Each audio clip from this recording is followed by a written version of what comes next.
dahil sila yung member ng cooperative. How much do they pay, sir, to be a member of the cooperative naman? They don't pay any member. They just have to pay the capital build-up contribution. Which is? As per the board, General Assembly of the cooperative, it's a little bit more than 300 something. 300? Yes, a month. 300 pesos. Yes, a little over that.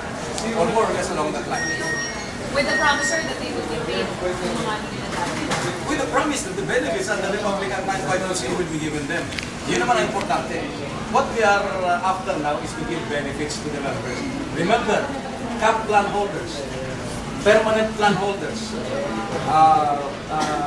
ano po ba yan? PEP plan holders, wala po silang nakukuha. Wala rin naman daw po nakukuha yung mga ano na yun. That's wrong. Meron po. Sa Pacific, wala po eh. PA siya na. Well, meron po. Hindi po katotohanan yan. Isa po kasi naman yun na naglalayo sila ang katakuhan ng SEC's lagi. Kaya ang laik. How can you believe people who have pocketed millions of pesos from their own plan holders with under obligation that i-remit sa kumpanya pero hindi nila nila? How can you believe these people? Yan yung complaint na sa ex-officers. Ito mga nagsasabi. Yes.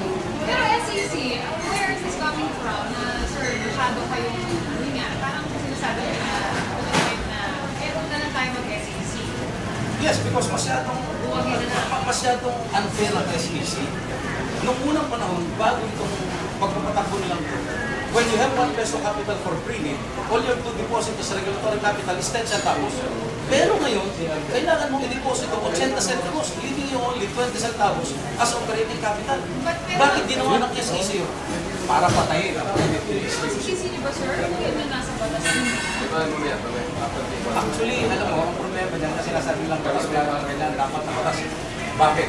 Sapagkat ang layo nilang batas na yan patayin ang training upang maitampok ang insurance companies at ang banking industry.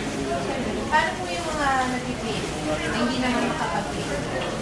I will ask you the same question. Paano yung mga nag-claim sa CAP? Paano yung mga nag-claim sa permanent? Yun, that's a different problem eh. Kayo po yung nasa PA siya.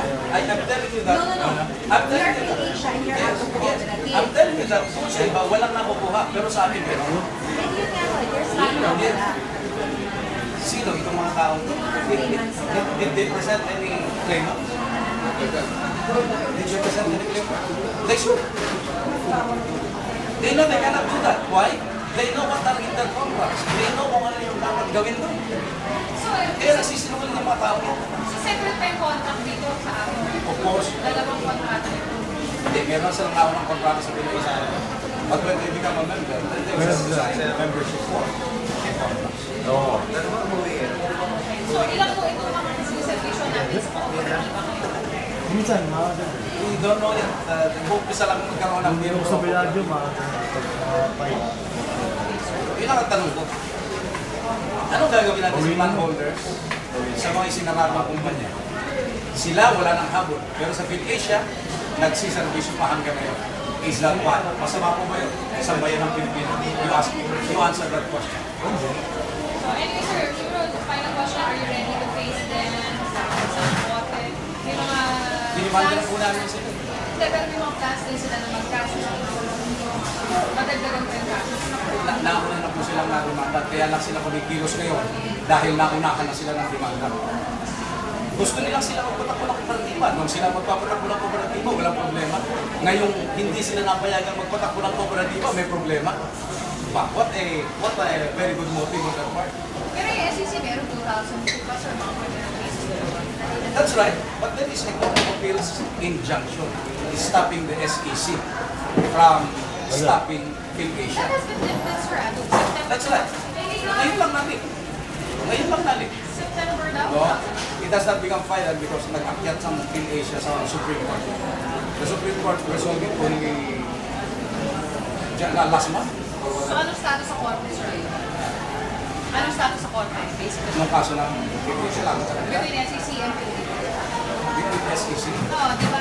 Pinay, injunction, delivery injunction. Hindi, meron kaming motion to quash all the search warrants obtained by SEC. It's pending. My motions asking the Court of Appeals to direct SEC and the Anti-Money Laundering Council to pay the plan holders still is pending with the court of appeals. Check that out. It is there with the court of appeals. Nabigyan ng order ang SEC na mag-comment sa aking motion na i-release ang lahat ng pera para bayaran, pero ayaw ng SEC magbayad.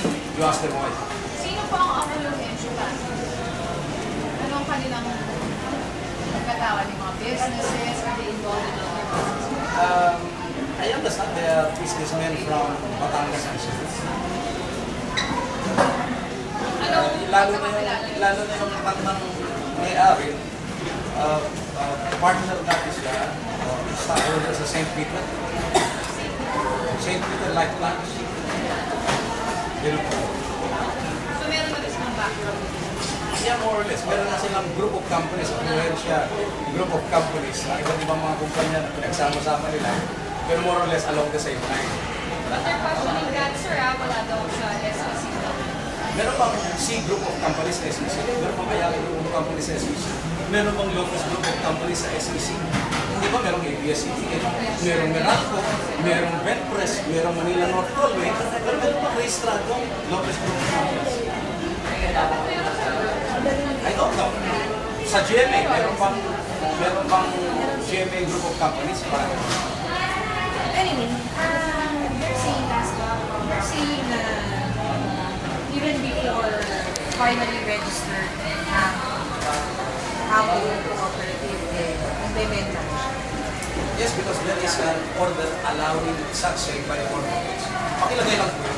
Kasi ang nangyayari, tinitignan lang natin yung SEC cease and desist order that was stopped by the court of appeals. Pero binawi niyo yung Which was Kailan lang? Tanong mo. overturned also. Yeah, kailan? Kailan? Kailan? Ito lang po nakaraang buwan. Alam mo, sabi ng Korte Suprema, kung may injunction, ituloy mo yung injunction. Ituloy mo yung injunction. Sundin mo yung injunction. Pero, hindi ko sa ganitong klase ng tanong, para baga may injunction ka na, and yet you're not supposed to do anything. Hindi, ang ini-injunction Diba? was PA siya, hindi naman yung Hindi, Apple Cooperative. ini-injunction ng SEC. You check your facts, Maki. Sinecheck. You check your facts because ang ini-injunction ng Court of Appeals is the cease and desist order of the SEC. Hindi nga, gusto ko sa cease and desist is pati Apple Cooperative. No, Hindi the ba SEC. lang yan? The SEC.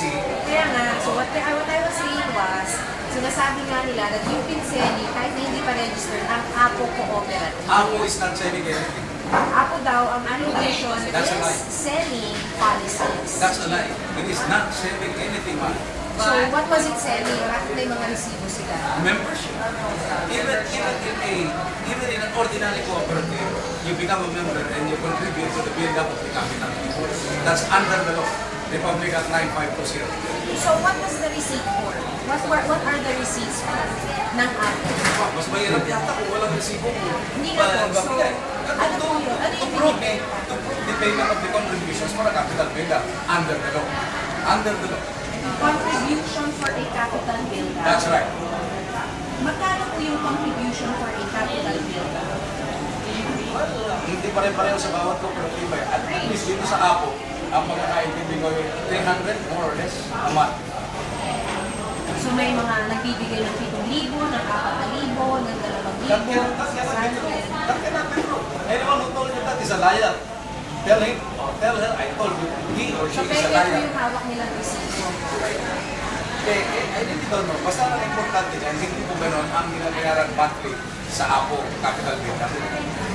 Kung meron mang ganong klase, perhaps this is a capital build-up for so many number of months. Kasi bago po nakitayo yan, medyo meron ng tumatakbo na ng organisasyon even before a certificate of registration was issued by CDA.